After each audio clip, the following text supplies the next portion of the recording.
We should add some countdown music or something. Some walk-up music, something. Maybe something to tie into the eclipse or the moon. Pink Floyd, Dark Side of the Moon. What do you guys think? I'm sure Mike's got an entire playlist over here. So. All right, I think we've got everyone. So that we have one more school that's on their way, stuck in traffic. So you'll see another group kind of filter in here. Probably fill that void over there. But we're going to go ahead and get started today. I'm just going to get a thumbs up from our streaming expert in the back, which she's going to laugh about.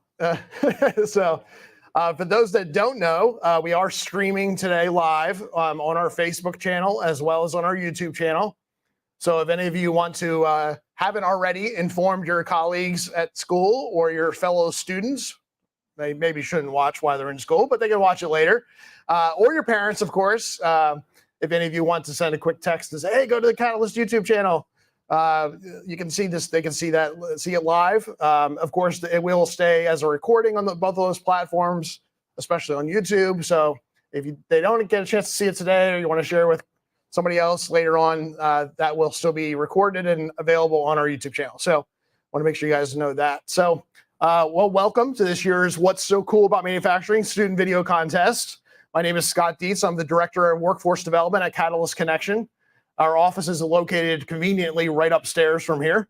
So that's why we're here today. We wanted to invite you into our home away from home, I guess you could say, and make it uber convenient for us. But at the same time, there's some really cool stuff you guys are going to get to see and experience today as well. So we're very excited about having all of you, not only our company representatives, our students, teachers, et cetera, be here with us today to experience Mill 19 and the greater complex here of the Hazelwood Green Complex. This is actually our 9th year of our What's So Cool About Manufacturing Video Contest. So we're already starting to think about next year and what for our big 10-year celebration, what other cool things can we add into the mix. But as I said, it's really great to have all of you joining us. And a huge thanks to our friends and our neighbors here on the second and the third floor of this building, the Advanced Robotics for Manufacturing Institute, which is a national center of excellence for all things around robotics research and the application of robotics for manufacturing. You're going to get to see some of that today. But they're the ones that run this space. So we thank them for allowing us to be in here and being our partner in planning out the rest of the afternoon or the rest of the morning with you. As well as our friends from the Carnegie Mellon University's Manufacturing Futures Institute. That's a mouthful, but kind of the umbrella organization for a lot of the manufacturing related programs and courses at Carnegie Mellon. They're also located here on the second and first floor. And again, we thank them for their participation and partnership and allowing us to use their spaces today. It's an extremely exciting time to be exposed to and involved with manufacturing. And I'm sure any of the manufacturers here in the room today would nod their heads in agreement of that, of all the exciting things happening within all of your organizations, the things that many of you as students have already got some exposure to. But there are so many exciting opportunities happening in manufacturing across our region right now, as well as a huge demand for high-paying, highly technical, advanced skill level, long-term careers that you can have in manufacturing. So hopefully you've gotten a little bit of exposure to that over the course of your time being involved in this program as well. But just wanted to highlight a couple of exciting things happening in addition to what you're going to see and hear today that are happening in our region. Obviously, we have a wide array of products and different types of things being manufactured in our area. The Navy is working very closely here in our region around the rebuilding of our entire nuclear and attack submarine fleet is happening here in southwestern PA. Space, which we'll talk more about later, so I don't want to say too much about that. A lot of continued advancements of emerging technologies like 3D printing, robotics. Right next door to us, there's an autonomous vehicle company that's partnered up with Hyundai. So as you leave today, you may see some autonomous vehicles coming and going. Aurora is testing 18-wheeler big rig trucks. I have a test track down on this end of our complex. So a lot of autonomous vehicle stuff happening in the region. Companies are adopting a lot of Industry 4.0 and advanced technologies, kind of spurred along by a huge grant we got in the region out of the Build Back Better. Right here in Hazelwood Green, in this complex, over $100 million has been invested in 2 new construction projects that you might have seen coming in today as well. Right over on this side is a new Carnegie Mellon Robotics Research Center that's being built. And right over here is the new University of Pittsburgh BioForge, which is around biomanufacturing and bioresearch that'll be happening in the complex. And then the latest thing just announced yesterday, so this is hot off the presses if you haven't seen it yet, $110 million Carnegie Mellon AI initiative in partnership with the country of Japan, along with University of Washington and some of the biggest companies in the world. So that's the latest new investment of new exciting things happening. And I know there are several folks that I'm seeing are excited. And I know we talked about our keynotes earlier about their use of AI and how important that kind of research is for this region. So a lot of exciting things happening here that are manufacturing related or directly associated with manufacturing. So some of you might be asking, so where do I learn more about all this? Maybe you're on the stream and you're a parent, or you're even as a student saying, hey, I got a little bit of exposure to this. I want to learn a little bit more. How do I do that? First of all, you can check out our website, and that is explorenewmfg.org. We have a lot of collateral out here that has that information on it as well. For the adults that might be chiming in, I'd encourage you to go to makingyourfuture.org. That's a website we created for adult job seekers, but there's a lot of job profiles and information about training and other resources there, including a short course you can take. If you haven't already done so, there's 2 video games you can download and play on your phones or a tablet. We have some information on our table here about those games you can play and learn about manufacturing careers. And of course, we have a lot of social media stuff, and I'll put that slide up here in a little bit later. So again, there's obviously a lot of very exciting things happening in our region around technology and manufacturing. So we are very fortunate today to have some, as our keynote speakers, some additional insights into that today. I think this is super timely. One, we actually planned and the why we reached out to Astrobotic and Moonshot to be with us today. The other I totally forgot about, but worked out perfectly too, which was the eclipse this week. So it was like perfect timing as we're all looking skyward and looking towards space. But the exciting things that happened in this region in January, the stuff that's happening later this year that are exciting related to space, the momentum that's building around the space industry here in the tri-state area is really exciting. I think it's something you're going to find very interesting as they share with you today. So let's give a round of applause to our keynote speakers today as they come up and join us. We have Justin Powell from Astrobotic. Justin, come on up. Do a quick mic handoff here. Sounds good.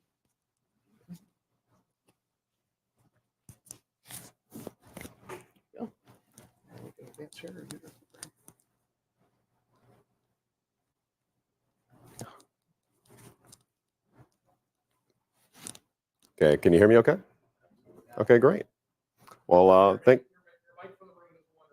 okay, great, thank you. Good morning, everyone.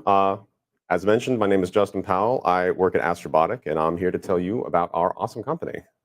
In case you already didn't know, Astrobotic is your friendly local spacecraft manufacturer. We were founded in 2007, spun out of the Carnegie Mellon University. We are headquartered on the north side in Pittsburgh. You can see all of us there shouting, "Hooray, space!" outside of our brand new headquarters. And then in 2022, we merged with another space company based out of Mojave, California, that did a lot of work on rocketry and rocket engines, propulsion systems, and testing. So we now have a 3 Rivers office and a 0 Rivers office out in the desert. So what does Astrobotic do? We have 4 main lines of business. Number 1 is landers and spacecraft. So designing something that can go into space and orbit the Earth or the Moon or another planetary body, or if you want to manufacture something that is going to safely touch down on the Moon or Mars. So that's what that department covers. We also have a department specializing in mobility systems, the Lunar Surface Systems Department. So they make things like rovers, which you can see pictured here is one of our rover lines, the Cube rover. On our smallest one is about like this big, the size of a loaf of bread. But they also make things that can generate power perpetually on the lunar surface. I'll talk more about that later. But yeah, generally just infrastructure that can help make a permanent habitat on the lunar surface. As I mentioned, we have a branch in California out in the desert doing suborbital rocket and terrestrial rocket testing. They prefer you do that kind of thing in the desert when no one's around because there's a lot of flames going all over the place. We also have a department specializing in generally just space robotics. So anything that enables a spacecraft to navigate and do its job in space, whether it's using machine learning to figure out how to navigate using an optical sensor, or navigating a bunch of small rovers on the surface of the Moon, all communicating with each other. Or what we have pictured here is actually the first piece of equipment we actually put in space. It was called the Astro Bee, and it's on the ISS, basically zipping around and listening for any mechanical problems that an astronaut might not be able to detect because it's below the threshold of human hearing. So it basically runs around and it's like, hey, there's a weird clanking noise going on in the back. You might want to fix that. So we have some really exciting stuff coming up in the next couple of years at Astrobotic. Our second mission, Griffin Mission 1, is scheduled to head to the moon later this year on a SpaceX rocket. Our California branch is designing Zogdor, which is a very large suborbital rocket that'll be able to go basically up to the very edge of space and be able to travel up to 200 kilometers away, transporting cargo, testing scientific instruments, collecting valuable data. We'll be able to fly it into like the eye of a hurricane and stuff like that. So pretty crazy stuff. We have another rover we designed called the Moon Ranger, which will be going to the moon, doing prospecting for water ice and oxygen, things that astronauts might be able to use in the future to collect these resources to support life on the moon. And LunaGrid Lite is an infrastructure project to test out some of the instruments that we've designed to make the general LunaGrid system, which will be a power generation system that astronauts will be able to use for a lunar base at the lunar South Pole. So talked about what we're doing. Why the moon, though? Why are we doing all this stuff for the moon? Number one, the moon's really cool. That's just kind of a given. There's a ton of amazing science that can be done on the moon that you can't really do on Earth because the moon is basically untouched since it formed several billion years ago. The science you can do on site can tell you so much about how the moon formed. Not only that, but how the Earth formed, how the Earth-Moon system formed, how solar systems formed generally throughout the galaxy. Also, sending missions deeper into space can be so much easier when done from the moon because it has 1/6 the gravity of Earth. Fueling up a rocket and sending it into deep space from the moon would be orders of magnitude easier to get to something like Jupiter or the very edge of the solar system if done from the moon. So Peregrine Mission 1 was our company's first lander mission. We were awarded the contract by NASA to send a slew of scientific instruments to the moon ahead of the Artemis program, which will be bringing humans back to the moon this decade. So everything about the lander was designed and manufactured here basically in Pittsburgh in our clean room on site. You can see it there pictured in the middle, getting ready to be enclosed within the Vulcan rocket. So it was a first build for us, and also it was a first test of a new rocket system by the United Launch Alliance, which was our launch provider. So it was a lot of firsts for everybody this January. Yeah, so we launched in January at like 3 in the morning on January 8th, if I recall. It was a very crazy night. Fortunately, was not able to go down to Florida to watch the launch, but I was in the headquarters running our Twitter account at the time, actually frantically retweeting every single update. At 3 in the morning for everybody that was up at the time. It was a crazy, awesome experience. The energy was awesome. And everyone's actually in this selfie taken from our onboard camera. That's actually the Earth in the background there. And then this is another picture that was taken near the end of our mission with, I believe that's the Pacific Ocean that it's looking down on. Ah, so cool.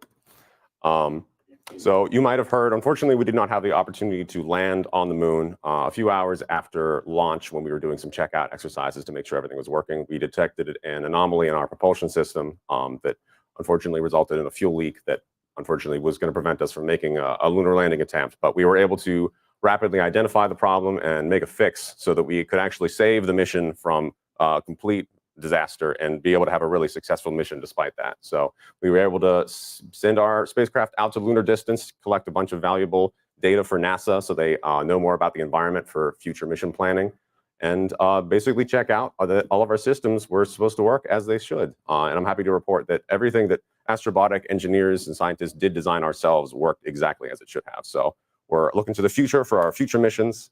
As I mentioned, Griffin Mission 1 is going to be going to the moon later this year. It's going to be taking the Volatiles Investigating Polar Exploration Rover, or VIPER rover, designed by NASA. It's like 500 kilograms and about the size of this podium that I'm standing behind. So it's a big honking thing. But it'll be running around on the lunar South Pole looking for water ice and oxygen traces in the regolith and the very, very sparse lunar atmosphere that astronauts might be able to use for a future lunar base. On Griffin Mission 1 will also be Cube Rover Mission 1. So it'll be hopping down on the lunar surface and running around doing science experiments itself. Moon Ranger will be doing very similar work to Viper, prospecting for elements that astronauts can use in the future. Astrobotic was also partnered with Blue Origin on helping to design the Artemis human landing system for the next slew of human-operated missions to the moon on this coming decade, which is really awesome. And yeah, Lunar Grid Light is the power generation test run to see that if our cable network and solar power generation systems will function for being an infrastructure project on the moon in the future. So you can see here Griffin Mission 1. It's being assembled on site right now, but this is some testing that was done early on in the program. So we have a model of Griffin here on the left at the Johnson Space Center with a Viper mobility system analog.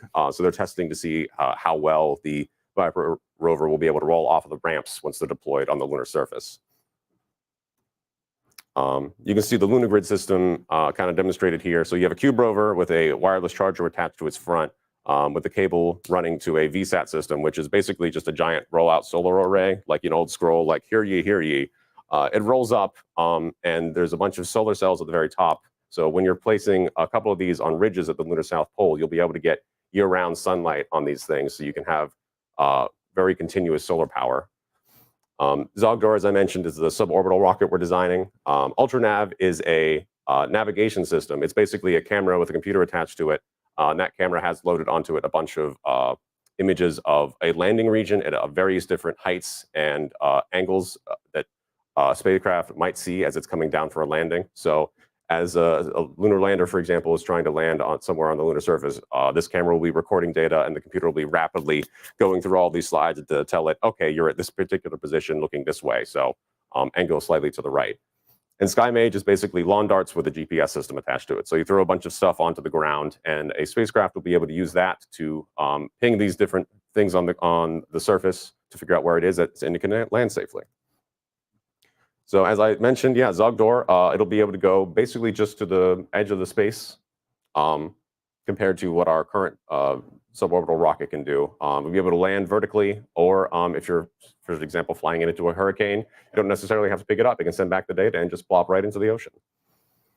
And if you're hearing me talk about all these cool stuff and you're like, oh man, I really would like to see that happen in real time. Well, you actually can. The Moonshot Museum, which Mike will be talking about in a few minutes here, has a window into our clean room where you can see actual astrobotic engineers assembling a spacecraft in real time.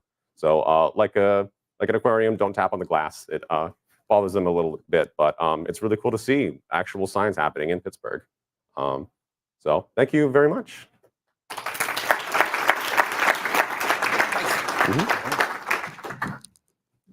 Oh, yes, of course. Here you go, sir. Thank you. All right, thank you. All right, good morning. My name is Mike Hennessy. I'm the Manager of Learning and Programs at the Moonshot Museum. I have the privilege of seeing spacecraft under construction every day that Justin and Astrobotic are working on. Moonshot Museum is all about finding your place in space. We've got a cool mission patch here that you can see where, if you take a close look at the starscape, that's the three rivers, essentially from space, but it's the same pattern of the three rivers coming together with the ocean in the center. And we're all about really the idea of everyone finding their place in space, that we're at the cusp of this new dawn of the space industry, and there's room for everybody, no matter what your talents or backgrounds or abilities are, that we need manufacturers, we need writers, we need artists, we need scientists to help be part of this new space effort. I love working there. I've taken a lot of twists and turns in my own career path. We were talking beforehand that I didn't do manufacturing in high school, but it came to it a little bit later. My first life was in history, and then my first full-time job was actually at Carnegie Science Center interpreting an aluminum foundry. So I had the fun of making green sand castings and firing up a furnace to 1200 degrees and pouring aluminum and making things. And that's kind of where I fell in love with making things. And now I have the pleasure of interpreting spacecraft in real time being made before our eyes at Moonshot. So let me give you a look into the window and the view I get to see every day. This is Moonshot Museum. We just celebrated our 1-year anniversary last October, so we're about 1.5 years old. You can see we've got a futuristic moon-based environment that we've set up essentially to show us what the future will be like within the next 50 years. So within the career lifetime that you have ahead of you, what's going to be happening on the moon.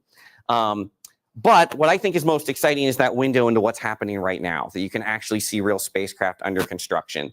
And the spaceship you see through the window there is Griffin. I'll give you a closer view of it now. This is Griffin. This will be going to the moon later this year, but here it is under construction. I've got a photo of it here with Woody Hoberg from Pittsburgh, went to North Allegheny, and he was on the International Space Station last year. What I thought was really exciting about this visit is, of course, we were geeking out meeting an astronaut. But who are astronauts' heroes? Who do astronauts geek out about? And it turns out that for an astronaut, it was a real pleasure to meet the manufacturers and the makers and the designers who build the spacecraft and make things happen. So it was neat to see kind of that two-way admiration as Woody got a tour of Astrobotic and seeing the spacecraft under construction. Woody's part of the Artemis generation of astronauts. You're looking at a potential future moonwalker here. But for any of that to happen, we need robots to pave the way. And Griffin will help pave the way. It's going to be flying to the moon to an area called Mons Mouton. So this is a flat top mountain or a mesa. It's about the size of Delaware. It's about as tall as Denali, formerly Mount McKinley in Alaska. So this huge mountain, nice flat parking spot at the south pole of the moon. You can see the Earth there upside down from our perspective, so just a different view, and surrounded by these permanently shadowed craters. The sun is always low in the sky, low on the horizon at the South Pole, so the sunlight's never shining into those craters. We've got great evidence that there's ice there that was deposited by comets when the moon was young, billions of years ago, and that ice has just never melted. So we've got frozen ice that will sustain astronauts, drinking water, providing water for plants to grow, and also breaking that water apart to make hydrogen to power robots or rockets on the moon, or to provide oxygen. If anyone here likes to breathe, that will come in handy on the moon. And of course, without any air, we need the water to provide that oxygen. So we're sending Griffin to Mons Mouton. It's just at the edge of Noble A crater and other large, massive, permanently shadowed craters on the moon. It was named for Melba Roy Mouton. If anyone see the movie Hidden Figures, which is awesome, Melba Roy Mouton was one of those hidden figures, and she calculated flight paths for some of our very first satellites to leave the Earth, and even worked on the Apollo program with computers that would easily fill this room. And so that mountain was recently named in her honor. When Griffin lands, it will look like that, and it's essentially a giant delivery truck. It's got ramps, very Pittsburgh. It's coming with a ramp system that will unfold, and it will carry, as Justin mentioned, NASA's Viper robot to the moon. Viper will then go on a 100-day mission, we're hoping, to scout out ice. It's actually got a headlight. It's got a drill for going about 1 meter deep. It's going to go into those craters a little bit. It's going to be going around on the high ground and basically trying to find the best parking spots where we'll get ample sunlight, ample access to ice.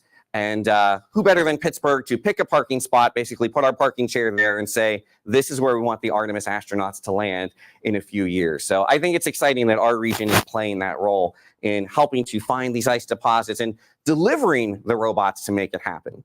That we see these public-private partnerships where NASA is developing the robot to look for the ice, but it's a local company like Astrobotic that is creating that delivery service to make the science happen. Lots of things under development that I get to see through the window every day, and I invite you to come down and check out what's happening in the clean room. We have big robots, we have small robots like cube rovers under construction. This is my friend Andrea working on one of those cube rovers. They are just about the size of a toaster, and they're tested out on sharp artificial lunar soil to make sure that they have adequate traction and turning. And they'll be part of that mobile infrastructure for power on the go, for our astronauts to have solar power and an electrical grid, a lunar grid on the moon. So we've got this exciting future of manufacturing right here in Western Pennsylvania, what we're manufacturing to go to space. I also think it's exciting that so much is being manufactured in space right now. And we're just at the beginning of this new age of manufacturing on orbit. So right now on the International Space Station, for instance, we are harnessing the power of a low gravity laboratory, basically manufacturing in space in ways that we simply can't on Earth. And that's part of our future too. Here we can look at crystals in space. The ones on the left grown on Earth, squished by gravity. Those same crystals in microgravity grow more three-dimensionally, and we're able to study their structure. These are crystals of insulin. We've been flying space-flown insulin crystals to make new treatments for diabetes. We have tissue chips on board the International Space Station currently, where we are essentially growing real tissue, perhaps to make replacements for knees or even parts of hearts for heart transplant patients in the future. So seeing what's happening in biomanufacturing and what we can do uniquely in orbit is really exciting. Looking ahead that we might be able to actually grow organs in space and perhaps bring them back to Earth, or manufacture artificial retinas, but use that space environment to help people back on Earth. We've got 3D printers in space as well, manufacturing wrenches and tools, and perhaps even 3D printers that will manufacture out of simulated lunar soil. That's being tested today in Earth orbit, so that when we get to the moon, we'll be able to manufacture and live off the land with the lunar soil or the lunar regolith. It takes a lot of energy to launch something to space. So Peregrine, the size of a small car, took a 20-story rocket filled with fuel to launch to space. A lot more economical if we can live off the land than take everything with us. And our hope is that we'll be able to 3D print and have robots in the future that can manufacture modular structures using that lunar regolith or soil to make homes for people. Here's another artist's rendering of kind of a future SpongeBob type hotel on the moon. But you can see it's essentially a modular structure that's been printed and assembled there. And this artist, again, going back to the idea that the moon is a low gravity environment, about 1/6 the gravity of Earth, that we might have some taller ceilings there, but creating that infrastructure living off the land. So even as we're building that infrastructure to go to space here in Western Pennsylvania, we're already becoming a part of the infrastructure that we'll be building on the moon in the future as well. Here's a different view of the moon than you may be used to.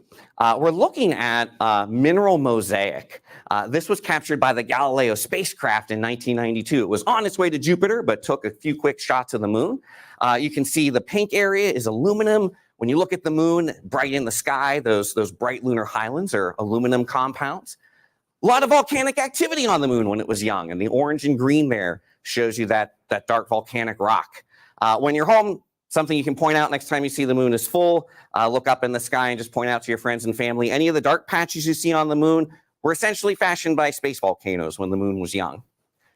But we're really interested in going back to where it all began as well. So not just the South Pole, but perhaps the Sea of Tranquility. That's the dark blue patch that you see on the moon there. And it turns out it's rich in titanium. A lot that we didn't know about the moon when we first visited during the Apollo generation. A lot of reasons to go back. The ice, and also the minerals and the metals that we could manufacture and perhaps do mining on the moon and have a whole new generation of robotics and a new lunar economy.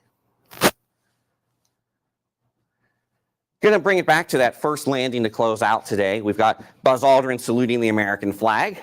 Is there any wind on the moon? No, right? So it turned out it was a Pittsburgh innovator who made that happen. The chief of technical services, Jack Kinsler, he grew up right over on Mount Washington. And he was tasked with designing a flag that would fly on the lunar surface. He was watching his mom hang curtain rods, and that's where he got the idea to put a curtain rod on the back of the flag with a wire mesh to make it look like it was flying. So I think kind of a fun example of innovation that Pittsburgh has been there from the very first moon landing. And now, on the cusp of the Artemis generation, Pittsburgh is literally leading the way. With the robots, they're going to pave the way for where astronauts go. I think it's a really exciting time to get involved in manufacturing, whatever, again, your talents might be. If it's in making, if it's in writing, if it's in science, there's so many ways that you can get involved. We started today with the eclipse, and I think it's exciting that the next time we have an eclipse really passing over a sizable part of the United States will be in about 20 years. And when we're looking up to the eclipse, then we're going to be looking up to a moon where hopefully we'll have a permanent scientific research station.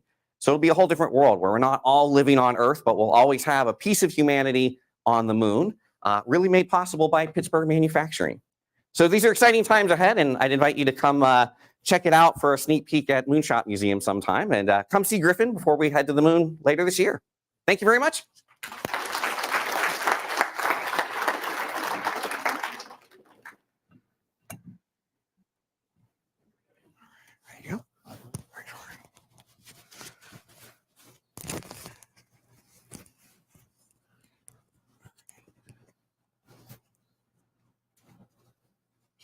while we're transitioning here. Show of hands, who's been to the Moonshot Museum? A few people, okay? So a lot more of you need to go. It's a really fun place to visit. And as Mike kind of showed you some of the photos there, hopefully that inspired some of you to want to go to that. How many people watched the eclipse or looked at the eclipse? Hopefully not directly at, right? And then how many people watched the astrobotic launch? Anybody get up at 3 a.m. and watch the astrobotic launch? I did. And then they said, okay, it's going to be another hour until we hit the jets again and hit the next, I'm like, all right, I'll take a nap, set the alarm again, get a 30-minute power nap in before then the next exciting thing happens. And then woke up the next morning and watched some of it from the stream. So extremely exciting stuff. But again, if you guys know where Acrisure Stadium is, and you know where the Wendy's and McDonald's is, right behind that is where Astrobotic is and where the Moonshot Museum is. So again, as you watch Steelers game, you're like, hey, Mom, Dad, guess what? Right up the road from there is a company that's taken us to space, has already taken us to space. That's exciting to be able to say that too. Pittsburgh has already been in space now. Well, we've been in space for a lot of years, I guess. But anyway, so again, a lot of exciting things happening. Let's pivot back to the What's So Cool About Manufacturing program and contest. Again, still Scott Dietz. But it's hard to believe we're now in our 9th year of the What's So Cool contest. For those that maybe are streaming or have not had a chance to watch our videos yet, that have been made by students today, as well as students from across the entire state of Pennsylvania, you can go to what'ssocool.org and see not only the videos that were made this year across the entire state, but you can actually watch all of the videos created in the 12 or so years of the contest that's been happening. So there's over 1,100 videos now posted on that website of manufacturers from across the state and videos made by middle schoolers just like yourselves. Actually, next week, we'll also be doing our Eastern Pittsburgh region contest award ceremony. So if you haven't watched the videos from some other fellow students from right here in Southwestern PA, you can go and watch those. Voting has closed for their videos this past Friday, but you can still check those out, and we'll be having our award ceremony for that next week. So encourage you to check out our social medias, of course, and we just want to show you a quick video talking a little bit about the program at the statewide level, and for those that aren't familiar with it, but also in case you didn't know that you're part of something much bigger. What's so cool about manufacturing?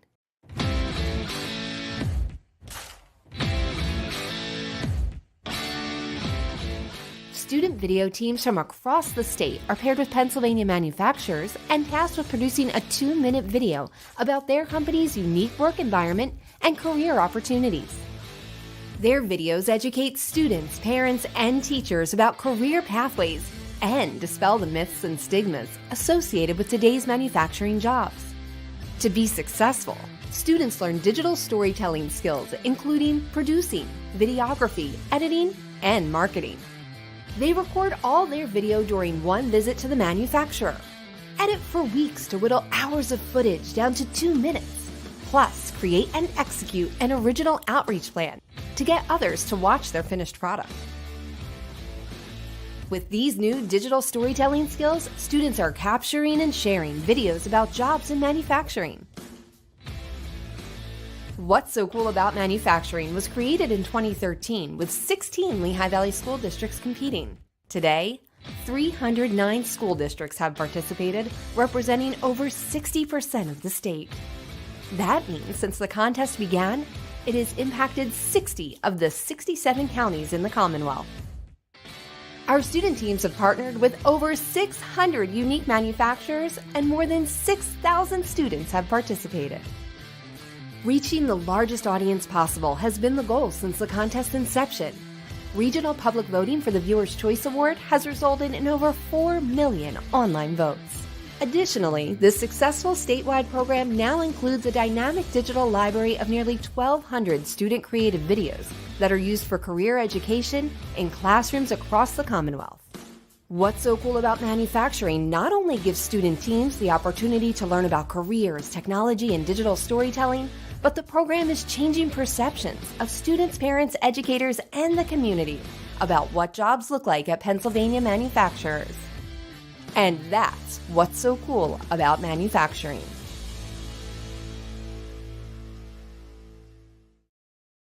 For this year's program, the Claude Benedum Foundation, as well as Lockheed Martin, have provided some funding for us as well.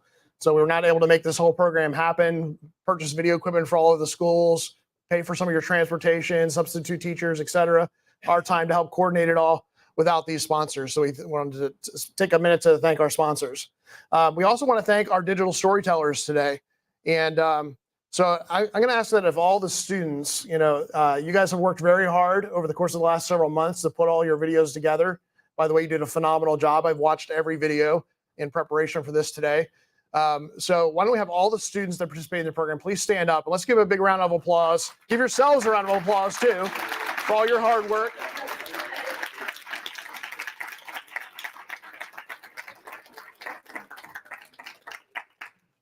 So these are all of our participating schools as well as all the companies they were partnered with.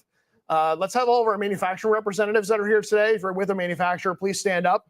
And we'd like to recognize you as well.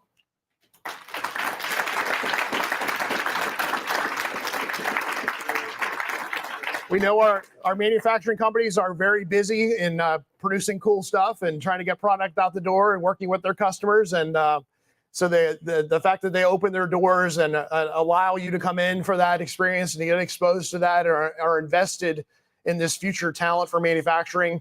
And not only yourselves, but also that future talent from across the region that all of you help to share the story with. So all your friends and all your family and all the folks in your school districts you help to share this excitement with. So I didn't leave out one group here. So we have one last group we want to give a round of applause to. What about all of our teachers? If you could stand up, let's give a round of applause for all the hard work for our teachers.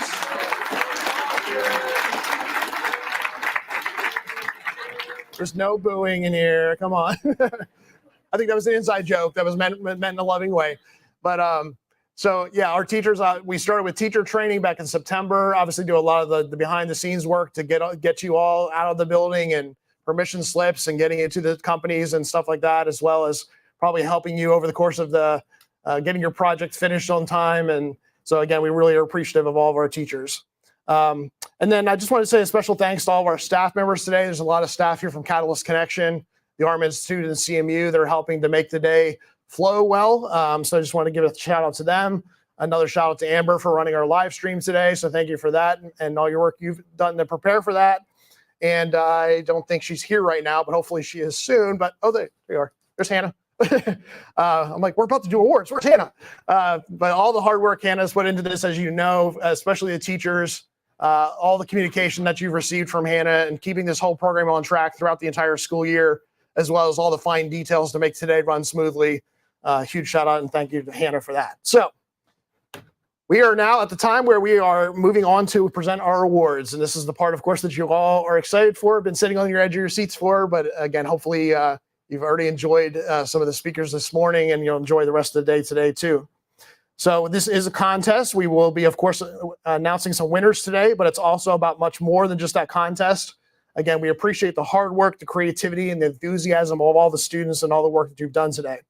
Just some quick logistics. If you happen to be a second place team today, we're going to ask you to stand where you are to be recognized when we announce you as a second place winner.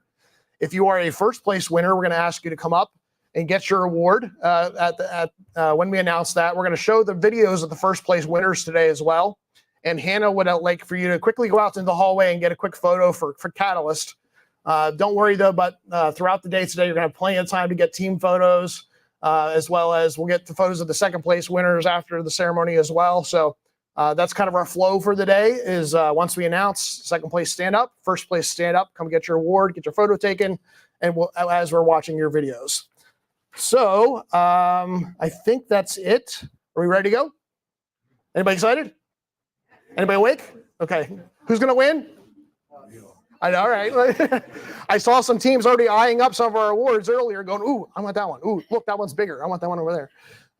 So our first award category for today is for exceptional use of technology. This award took into consideration the use of creative technical elements such as green screens and other creative technical tools to make your video more interesting and more watchable for your fellow students. So we have one winner in this category this year. So the winner for our exceptional use of technology goes to Moon Area with Aerotech Designs.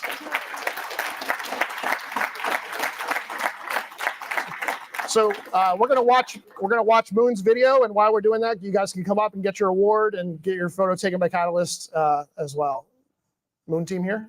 Yeah, okay, all right, cool. Don't be shy, get them. Let's watch their video while they're doing that.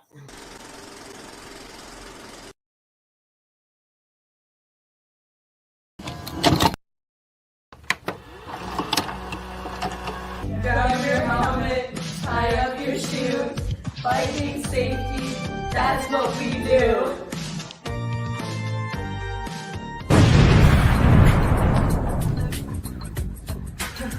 That was a nifty trick, but no, it isn't nifty. Riding bikes without the proper safety equipment. Hey, what's the 411 on proper biking equipment? Well, I'll tell you. This is Buddy, but you can call him Bud. He's fallen under the influence of biking without the proper equipment. Let's take a gander.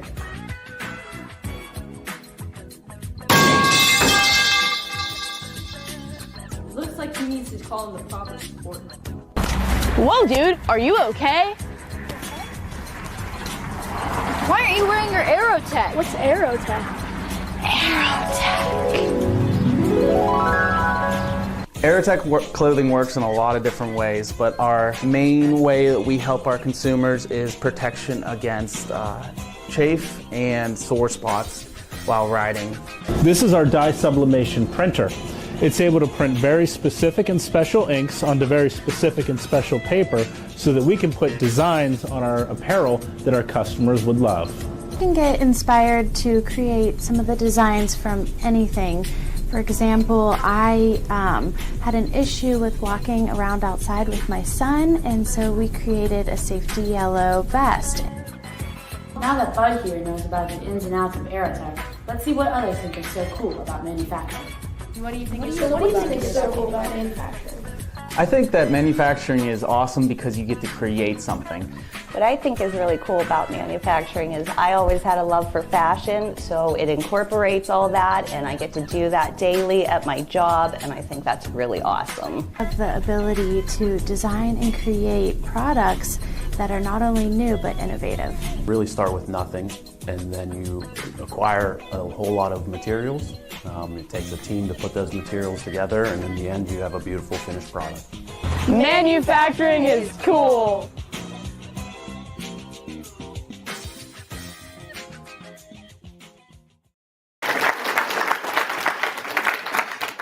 Our second award category is for Best Rookie School. The only schools eligible for this particular award are new to our program this year. Let's give a nice big round of applause to our new schools who had to figure all this out for the first time. Let's give a round of applause to our new schools for finishing up this year. So our winner for the Best Rookie School video goes to the Class Academy with Ardex. I don't know if our teachers are here from the Class Academy. Nice. I know some of the students couldn't join us today, so but we're going to watch their video as they come and get their award.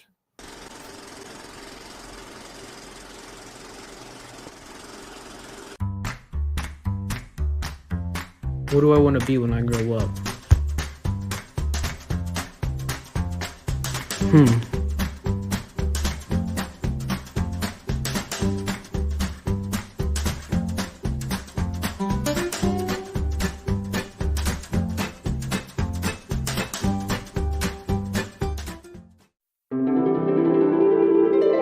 Ardex, that's where floors are made.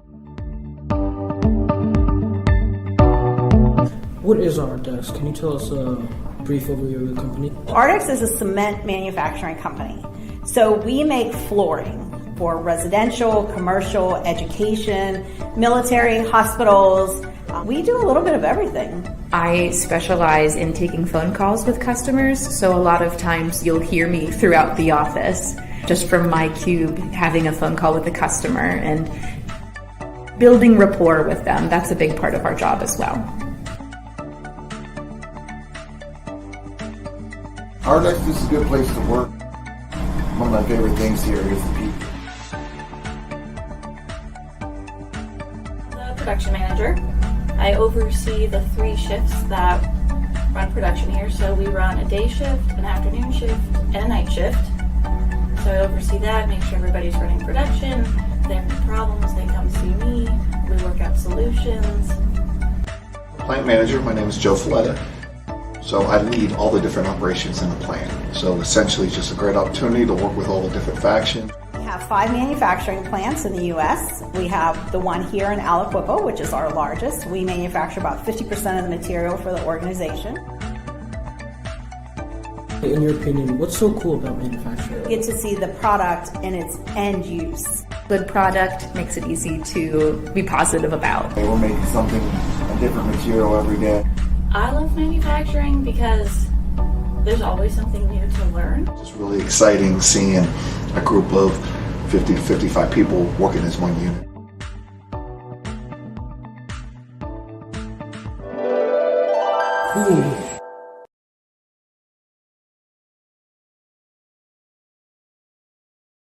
We asked the schools to report out what they did to promote their videos during our week leading up to and during our week of online voting.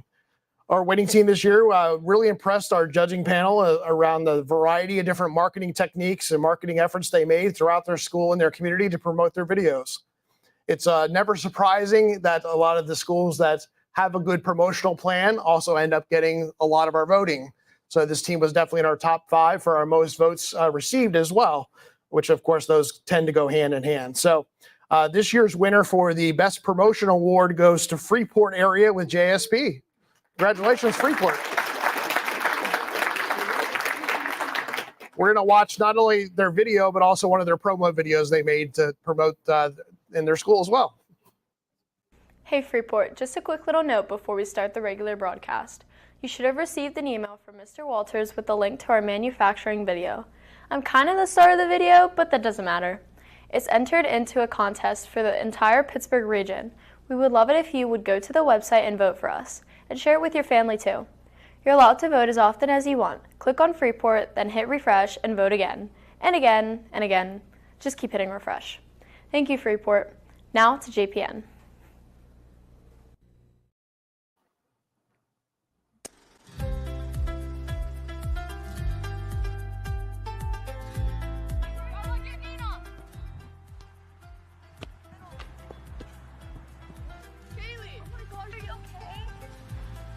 Get hurt at all. I'm fine. You sure you're okay? I promise. I'm not hurt at all. That field really protected me. It's really cool. I wonder how it did that. Good night. Good night, Mom.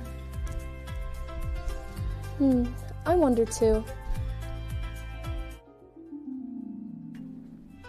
Whoa, what is this place? It's JSP Manufacturing in Butler, PA. Cool. What do they do here? They make all kinds of products that are designed to protect things and people. What things? Come on, let's show her. That's so cool. This is where they make packaging that protects products. So here we make roof parts for BMWs and Mercedes. We ship them overseas so they protect the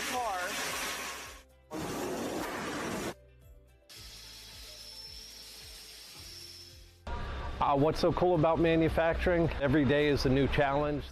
You can go to anybody with any issues, any suggestions, anytime. This is so cool, but it looks so dangerous. Who protects all the workers? Look, there's Taylor. My job here is to keep everybody safe. There is a lot of hazards that you can be faced here. Main thing we want to do is make sure everybody's going home in the same condition that they got here.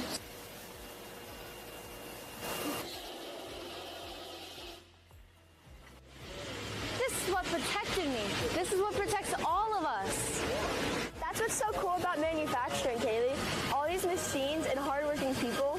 Working together makes your life, our life, safer. This is where all the products come loaded onto a truck when it's time to go. Time to go. Kaylee, time to go. Time to go. Kaylee, it's time to go. Go where? To school, of course. Oh, I can't go to school today. I'm going to JSP Manufacturing. What's so cool about manufacturing?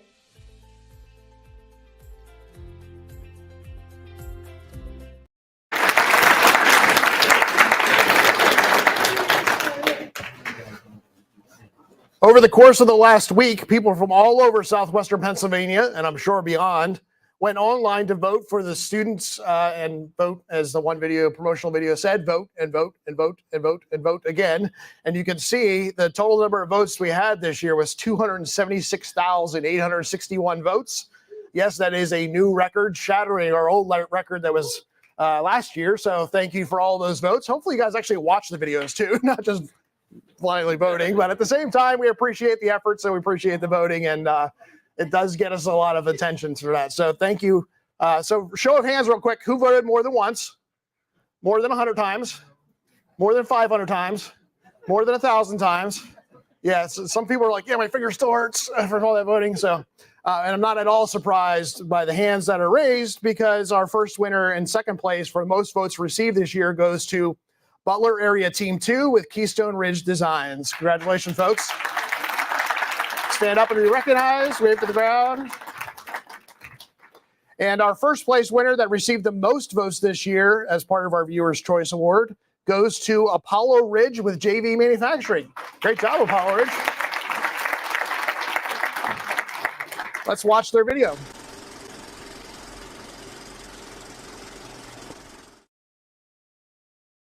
JV Manufacturing was founded in 1975 and is located in Natrona Heights, Pennsylvania. They manufacture lots of tools and dies worldwide, being involved in aerospace, nuclear power, medical products, and more. My name is Joe Abraham, and my role is I'm a wire cut EDM operator and precision grinder. We do a lot of manufacturing of parts that go into stamping dies, and then that does housing industry, automotives, a little bit of like defense stuff. We actually stamp the coins, so every time you put a coin into a vending machine, we make those. So you can kind of think of that. We'll make like coin dies and stuff. This is the precision grinding aspect of it. It's a wet grinding form, so I do like the bigger material.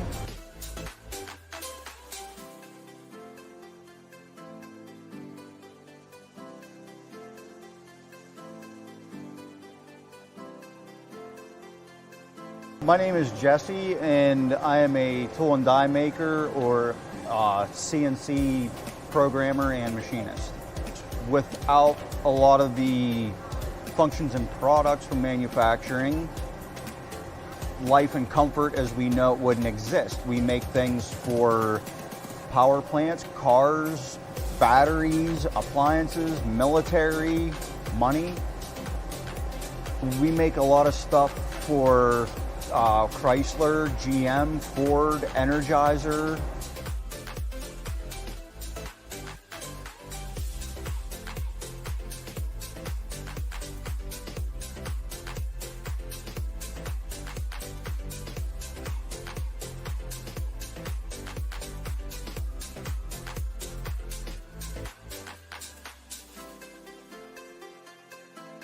My name is Tom Shear, and I'm a PEM designer and a project manager.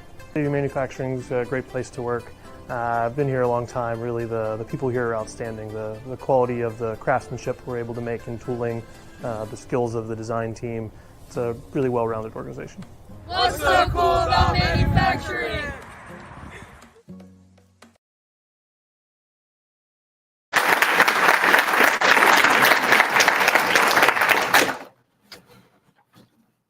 The winners of our Best Manufacturing Message showcased what modern manufacturing looks like, the highly technical skills required for these careers in manufacturing, and a great use of interviews with their partnering companies. This category is always incredibly hard for us to choose from, especially this year. We had a lot of really phenomenal videos that could have easily have won this category. So it was very tough for our panel of judges to narrow this down. We have two winners for this category this year. A second place winner for Best Manufacturing goes to Butler Team 1 with Butler Technologies. Congratulations to Butler.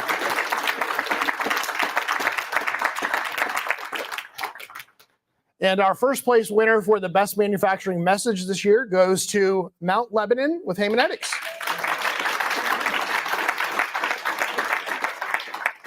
Let's watch their video.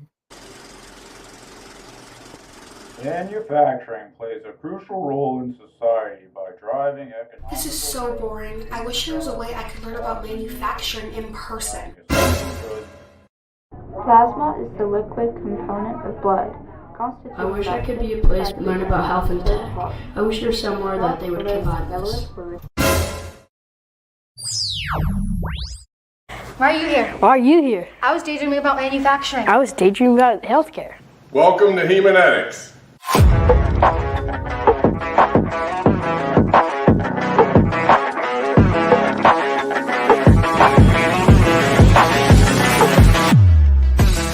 Hemanetics is a global health corporation located in Clinton, PA that innovates medical technology and improves the effectiveness of plasma and blood donations.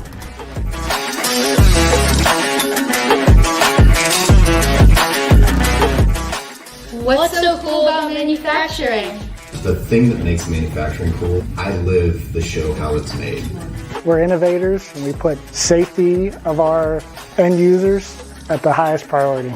So every day is an effort to make sure everybody is safe that uses our products. I want to be a part of something big. I want to win as a team. I want to have my part, but I also want to help others. Being in that manufacturing environment is a perfect fit. We're making product here that ultimately has an effect on people's everyday lives and helps down the line save people's lives. So I just think it's so cool to work somewhere where we're making that product. The product we make on the plasma line is a plasma bowl. And so when people go to donate blood, that blood is going into this bowl and then it's getting separated. Parts of those components are being put in a separate bag that's then used for science to go develop these therapies that help save people's lives. So we're not just making a product that goes out and it's a consumer product, right? The mission of our product is to improve the quality of life. So working in this field is an extremely rewarding position. That was a bunch of fun. Looks like we gotta get home now.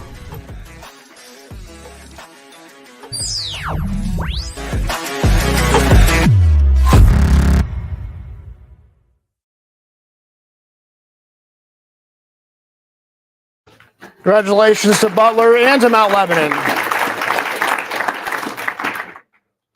So our next category, actually we're down to our last two award categories. Our next award is for most creative. Schools were encouraged to think out of the box, to be innovative and creative in the way in which they told their story about what's so cool about manufacturing, while making it entertaining, especially for other young people to watch their videos. These award selections were made this year by faculty at Point Park University, who also hosted our teacher training this year back in September.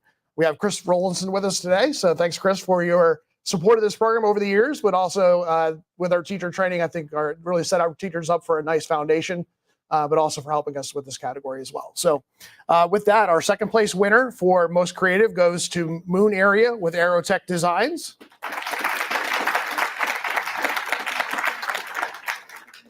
And our first place winner for most creative goes to Blackhawk with Schroeder Industries. Let's watch Blackhawk's video.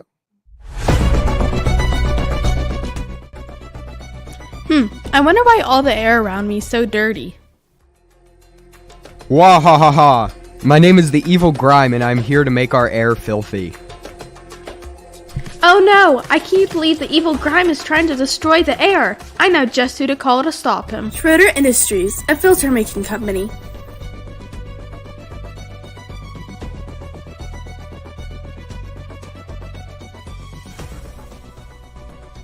How should Filterman use his filter to clean the grime out of diesel? So diesel fuel comes in, it's got a mixture of dirt and water. The dirty mixture comes in and it goes into this chamber here. It passes through the element. The dirt and the water start to go through this layer here. The dirt is stuck on the outside of it. The water droplets get bigger and bigger, and then when they hit this membrane here, diesel fuel can pass through that, but water can't. So the water is shed and it drops down, it's collected into a sump space. The diesel fuel itself passes through the membrane, out through the port, and comes out as clean diesel. Thanks, Kelly. I know just what to do. I'm so glad that's over. I'm so happy we destroyed the evil grime. You forgot about me! I'm the evil air bubble, and I'm here to make you not make the air clean! I think I need some help. Luckily, I know a guy. Our friend Filterman is trying to save the world from dust that is trying to take over. What cap should be most efficient at getting rid of an air bubble? How to get rid of an air bubble is you want the air bubble to be as large as possible so it can rise to the surface and dissipate before it would cause any further harm to your hydraulic system. We have our AFT filter. It's an inside-out flow filtration filter because by doing that, all the flow goes through the inside and dissipates very fast on the outside. Our AFT stands for air fusion technology, so that those bubbles will coalesce and get larger and they'll rise to the surface to avoid any potential issues. Thanks, Jeremiah.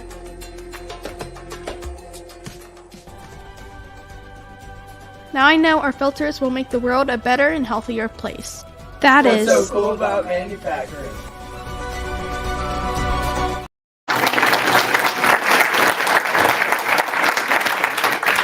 Very nice job. And our last award category for today is our best overall video. The winning schools were chosen amongst all of the participants as being the best all-around video. The winning video has quality video production, a clear manufacturing message, student voice, creativity, energy, and is aimed at the primary audience of other students. Our second place winner for this category for best overall video goes to Butler Team 1 with Butler Technologies. Congratulations.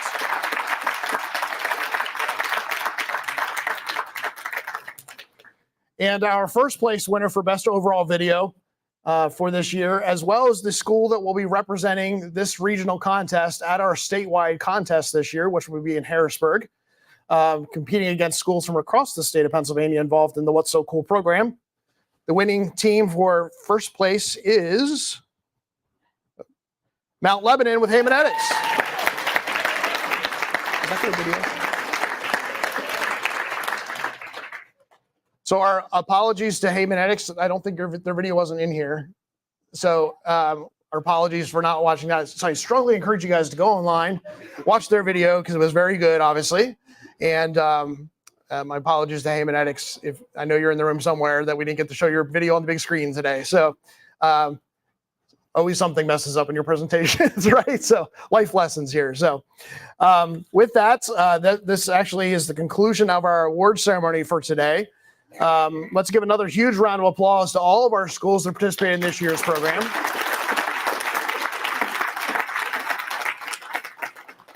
For those that are on our live stream and streaming with us, we're going to end the live stream at this point, but thank you for tuning in, and whether you're watching it live or recorded. We appreciate your support, and feel free to leave comments and make sure to subscribe to our YouTube channel for future great content. But at this time, we're going to conclude our live stream. And with our live audience here, we will talk to you guys about what we're doing next because your day is not done yet. So